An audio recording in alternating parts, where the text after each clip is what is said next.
Hi Cancer, my beautiful moon sign brothers and sisters. Welcome to your week ahead Taroscope with me, Raphael from Reydiant Reality. It's an absolute pleasure to have you. Thank you so much for being here. Thank you so much for joining me. If you haven't already, which I'm sure you have, please don't forget to like, share, and if you should so choose, hit that subscribe button. If you are already a continued subby, you know I love you for it. Thank you so much for all of your support. It really does mean a lot. With that said, if you would like to book a personal tarot reading with me, you can do so on the website address below.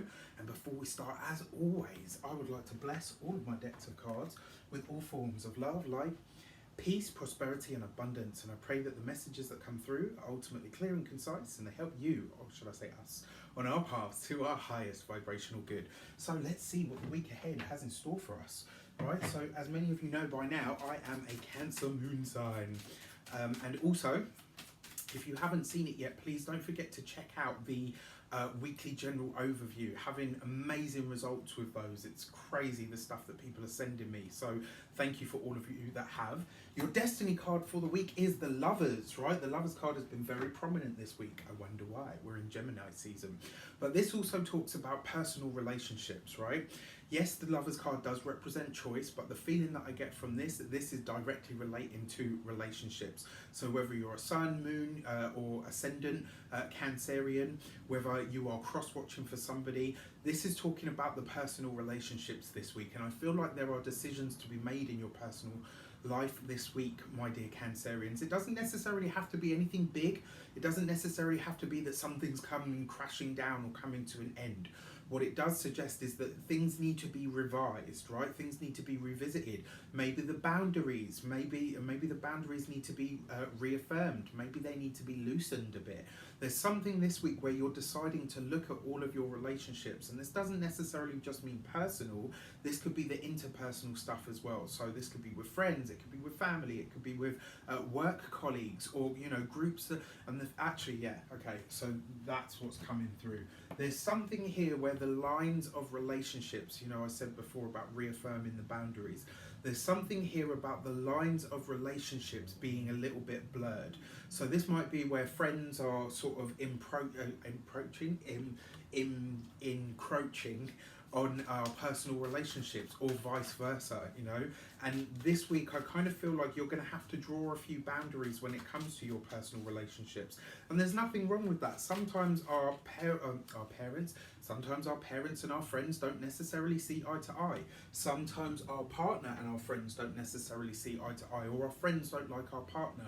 That's fine. The thing that they have in common is us. So it's up to us to choose how far whatever relationship it is kind of gets to push in or muscle in on a specific relationship. So this week you're really taking a look at that stuff. You had a jumping card for the direction, and it is the Ace of Pentacles. This is beautiful, right?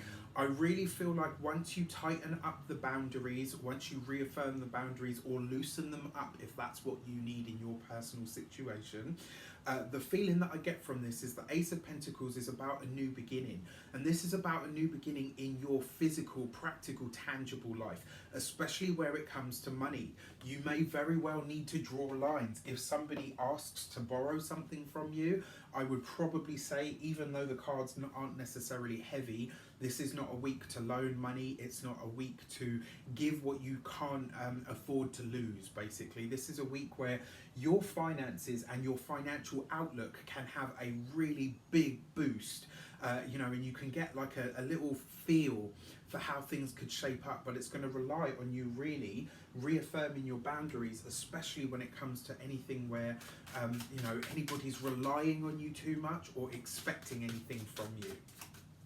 So let's have a look at the insight card. And I always see the insight card as like the extra information, or it's like a peek behind the scenes. You've got the Nine of Wands, right? So you're going to have to speak your truth this week. You are going to have to really speak up. And this doesn't necessarily mean by having a go at somebody or saying, I'm claiming my power and my boundaries. Sometimes it really is just reminding yourself of what those actually are. The Nine of Wands sees the battered and bruised soldier, but very often I see this card and it's where somebody is failing to speak on something. So the insight for you this week is to say, be true to yourself, Understand that it's okay to set your boundaries, and more importantly, it really is okay if the people in our lives don't necessarily get along. That's fine. Like I said, the thing that they have in common is us. And it might be up to you this week to say, look, you know what, I'm going to play Switzerland. You guys might not get along, but I love you both and I refuse to choose between you. Right? So really, really interesting. I really feel like once you set that intention, that affirmation, the Ace of Pentacles is basically saying it's going to open up a lot of doors for you. I kind of get this feeling that the universe is like, okay, I'm waiting for you to tell me what you need, but I'm not going to move until you state it. So let me know in the comments how it shapes up for you. I wish you an amazing week. Let me know. Take care and I'll see you soon.